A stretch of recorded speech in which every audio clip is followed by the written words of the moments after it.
آئے، یہ حدیث ترمذی میں ہے۔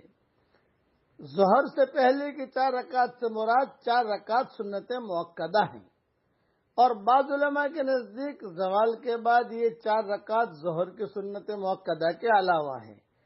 خلاصہ کلام یہ کہ سنت مؤکدہ ہی سمجھ لو بھائی، اور اگر اللہ توفیق دے تو اس سے پہلے 4 رکعت اور پڑھ لو، نہیں توفیق ہے کوئی بات نہیں، سنت مؤکدہ پڑھو گے تو بھی حدیث یہ فضیلت میں آ جائے گا آج بھی انشاءاللہ۔